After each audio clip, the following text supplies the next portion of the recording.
بسم اللہ الفتاح العلیم والصلاة والسلام علی سید الانبیاء والمرسلین وعلی آلہ واصحابہ واہل بیتہ وذریتہ اجمعین، اما بعد۔ اللہ رب العزت کے کرم اور توفیق سے آج سے جس خوبصورت اور ضروری عنوان پر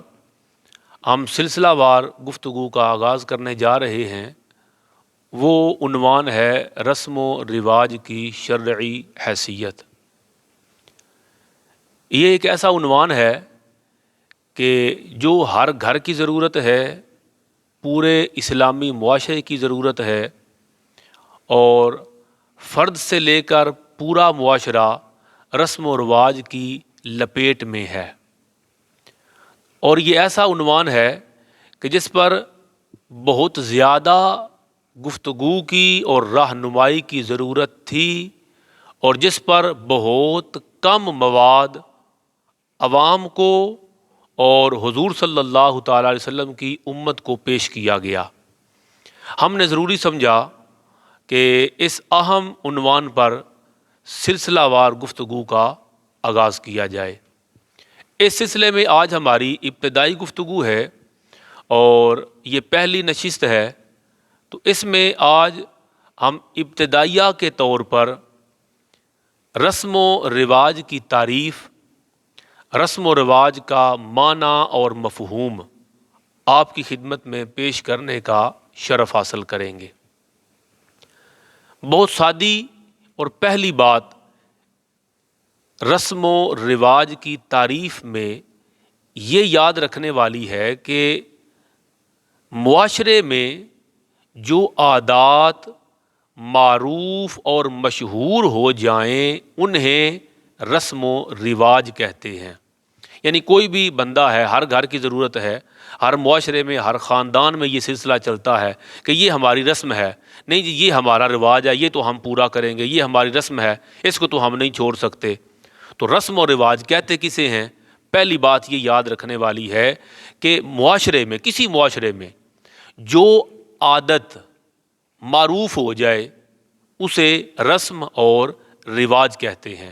انفرادی عادت کو رسم و رواج نہیں کہتے، بلکہ جب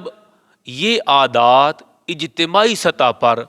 پورے معاشرے کو اپنی لپیٹ میں لے لیں تو ان عادات کو رسم اور رواج کا عنوان دیا جاتا ہے۔ رسم کا مطلب ہوتا ہے نقش، نشان اور مروجہ طریقہ، اور رواج کا مطلب ہوتا ہے رائج یا جاری ہونا، عام چلن، عام ریت، عام دستور جو معاشرے میں رائج ہو جائے، جاری ہو جائے، اسے رواج کہتے ہیں۔ تو رسم اور رواج ہم معنی الفاظ ہو گئے، مروجہ طریقے، رائج طریقے اور عام چلن، ریت اور دستور۔ تو معاشرے میں جو عادات عام ہو جائیں، معروف ہو جائیں، مشہور ہو جائیں اور پورے معاشرے کو اپنی لپیٹ میں لے لیں تو ان عادات کو رسم و رواج کہتے ہیں۔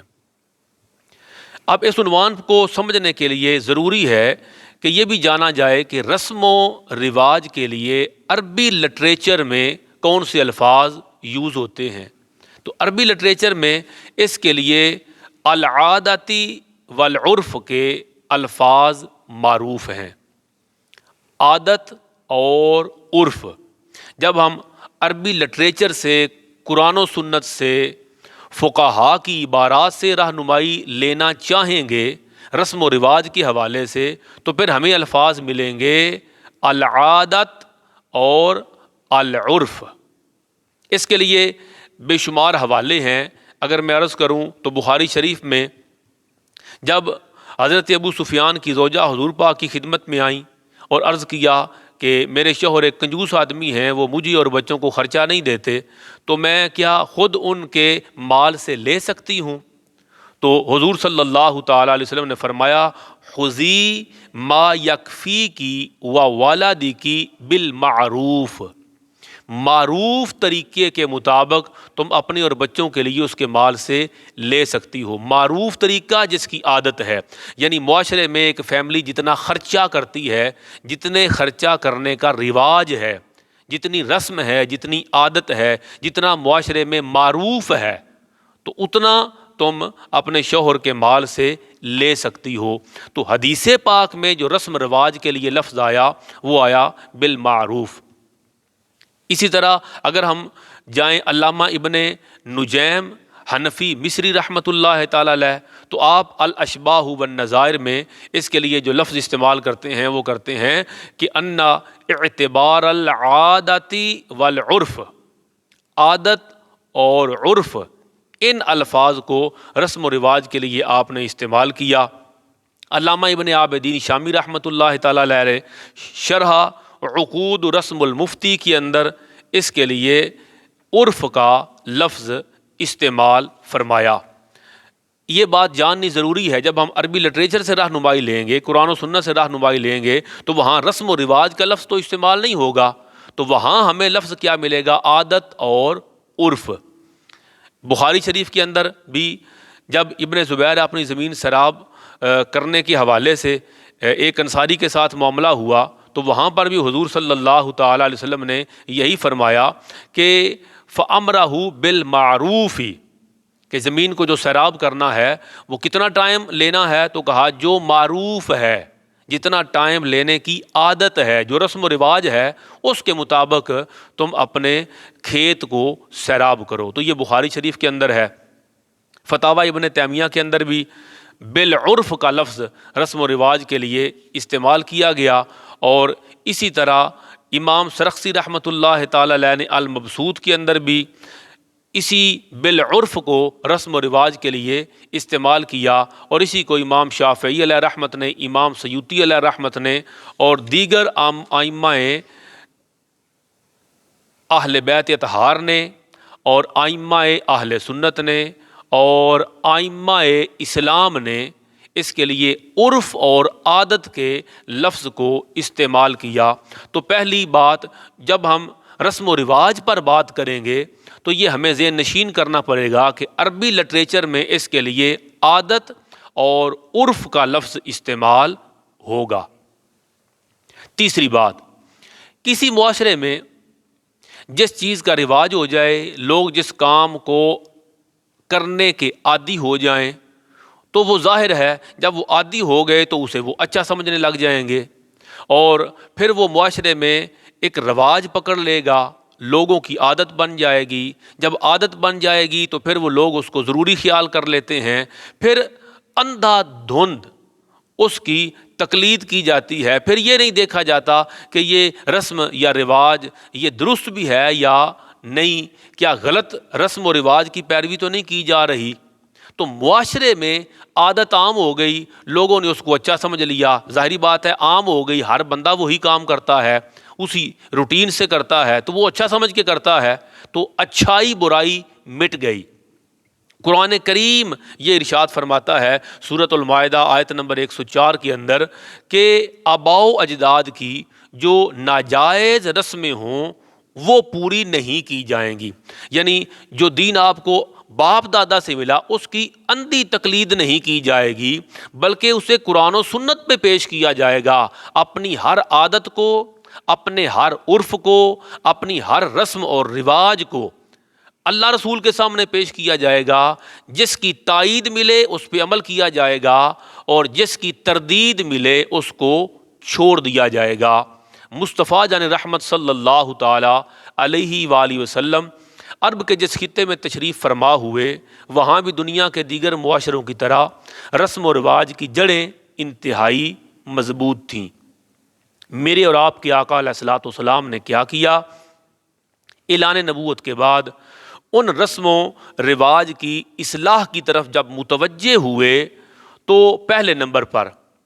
جو رسم و رواج، جو عرف و عادات شرعی اور انسانی اقدار کے خلاف نہیں تھے انہیں جاری رکھا۔ اس کی بے شمار مثالیں قرآن و سنت میں موجود ہیں۔ نمبر 2، جو رسومات اعلیٰ انسانی اقدار اور وقار کے خلاف تھیں اور ان میں اصلاح ممکن تھی، ان میں اصلاح فرما کر اسی رسم اور رواج کی درست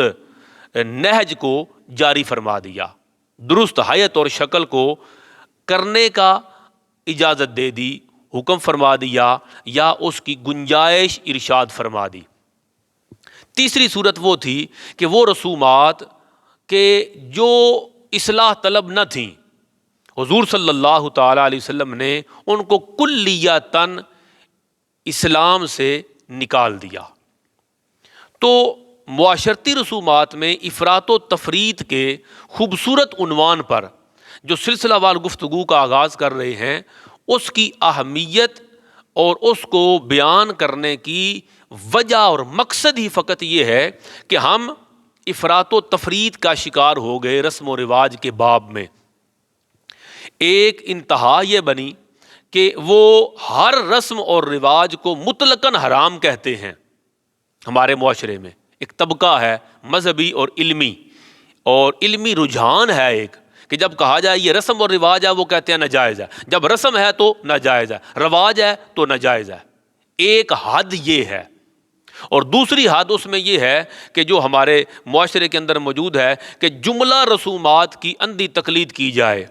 جیسے ہمارے معاشرے میں، گلی محلے میں، ہمارے خاندان میں اور گرد و پیش میں لوگ رسومات کی اندھی تقلید کرتے ہیں۔ یہ دو حدیں ہیں جس میں ہم افراط اور تفریط کا شکار ہیں۔ انشاءاللہ تعالی اللہ کی توفیق سے ہم ان دو حدوں کے درمیان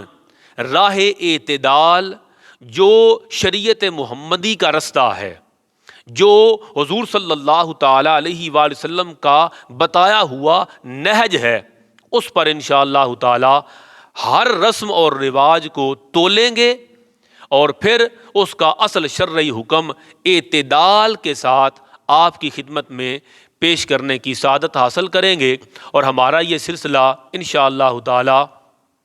علم نافع یوٹیوب چینل پر آپ کی خدمت میں سلسلہ وار پیش کیا جائے گا،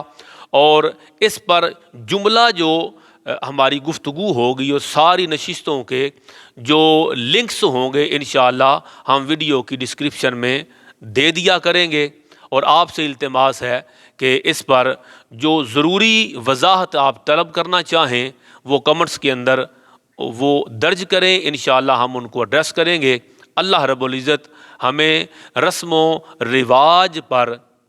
حضور صلی اللہ تعالیٰ علیہ وسلم کی دی ہوئی رہنمائی کے مطابق عمل پیرا ہونے کی توفیق عطا فرمائے، آمین یا الہ العالمین۔